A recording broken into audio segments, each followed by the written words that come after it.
আসসালামু আলাইকুম এভরিওয়ান, সবাই কেমন আছেন? আজকে একটা বিশেষ কথা নিয়ে এসেছি, সেটা হচ্ছে মেয়েদের কথা। মেয়েরা যখন 7 বছর বয়স হবে, মানে সেটা কিন্তু তাদের বলিষ্ঠ বয়স, বেড়ে ওঠার বয়স। ওই বয়সটাকে খুব সাবধানতা অবলম্বন করতে হবে। ওই বয়সে বাচ্চাদের বেশি বাইরে বেরোতে দেওয়া যাবে না, এবং উঠতি বয়সী যে ছেলেগুলো, ওদের সঙ্গে মিশতেও দেওয়া যাবে না। আর বিশেষ করে খেয়াল রাখবেন, ছেলেদের সঙ্গে তো মিশতে দিবেনই না, কিছু মেয়েদের সঙ্গেও মিশতে দিবেন না যারা নাকি বাইরে দিয়ে একা একা চলাফেরার অভ্যাস, রাস্তায় ঘোরার অভ্যাস, ঠিক আছে, এই ধরনের। এবং শালীন পোশাকের ব্যাপারে একটা কথা বলি। শালীন পোশাকে চলাফেরা করা শিখাবেন। মেয়েদের ক্ষেত্রে সবসময় খেয়াল রাখবেন বাচ্চারা যেন অশালীন পোশাকে না বেরোয়। অনেক বাচ্চারা দেখবেন গেঞ্জি পরে, ওড়না নাই, রাস্তায় ঘাটে এখানে সেখানে চলাফেরা করে। তাদের মারা বোরকা পরে, হিজাব পরে, নেকাব পরে বেড়ায়, হাত মোজা পা মোজা পরেও অনেকে দেখেছি বেড়ায়।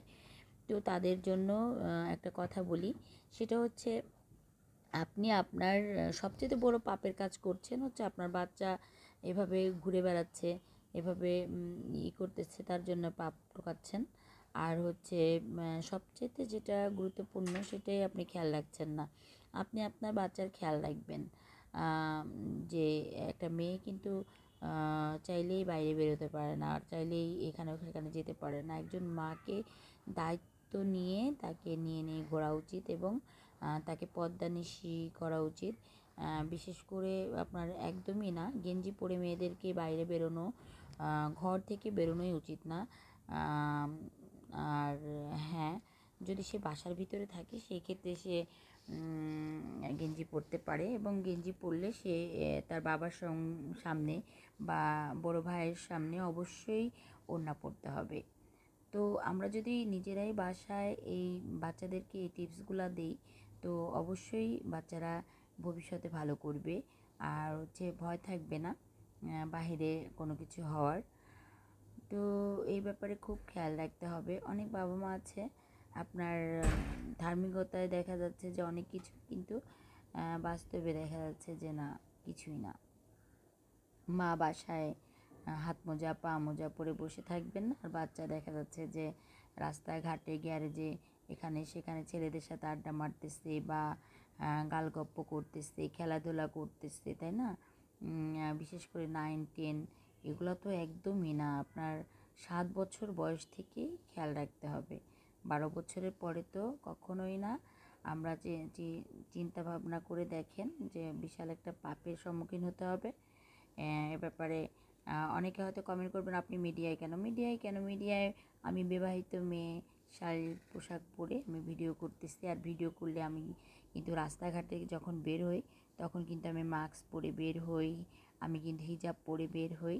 তো এই ব্যাপারে একটা কথা, সেটা হচ্ছে, আর আমার বাচ্চাদের আমি হিজাব পরেই স্কুল মেনটেন করি, হিজাব পরেই তারা বাইরে যায়, এবং আমার বাচ্চা কখনোই রাস্তাঘাটে বের হয় না, এবং আমার পাশেই কখনোই যায় না তারা হিজাব ছাড়া বা ওড়না ছাড়া। তো ধন্যবাদ সবাইকে। খেয়াল রাখবেন সবার বাচ্চাদের, এবং ছেলে বাচ্চাকেও কখনো গ্যারেজে যেতে দিবেন না, এবং কার সাথে মিশতেছে, কার সঙ্গে সে খেলাধুলা করতেছে, এগুলা খেয়াল রাখবেন।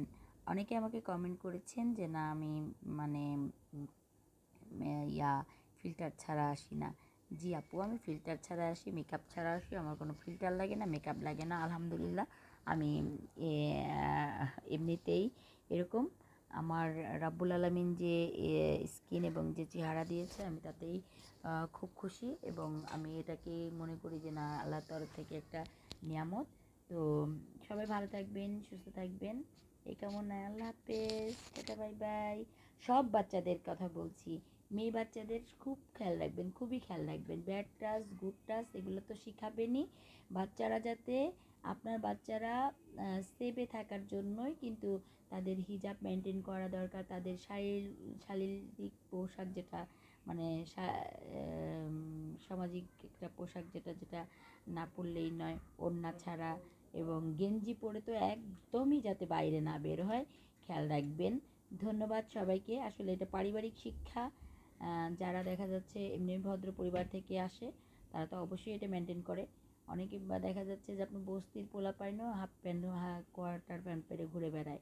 আবার দেখা যাচ্ছে যারা মানে পারিবারিক সূত্রে যারা ধনী, শিক্ষিত এবং ভদ্র, তারা কিন্তু কখনোই ওইটা পরবে না, কারণ ওটা ঘৃণিত একটা পোশাক, যেটা ইসলামে নাই। ইসলামে টাকনোর উপরে পরার জন্য পুরুষের জায়েজ আছে, ওটাই পরিধান করতে হবে। আমাদের মহিলাদের জন্য যেটা জায়েজ আছে সেটাই আমাদের পরতে হবে। ধন্যবাদ সবাইকে, ভালো থাকবেন। আসসালামু আলাইকুম।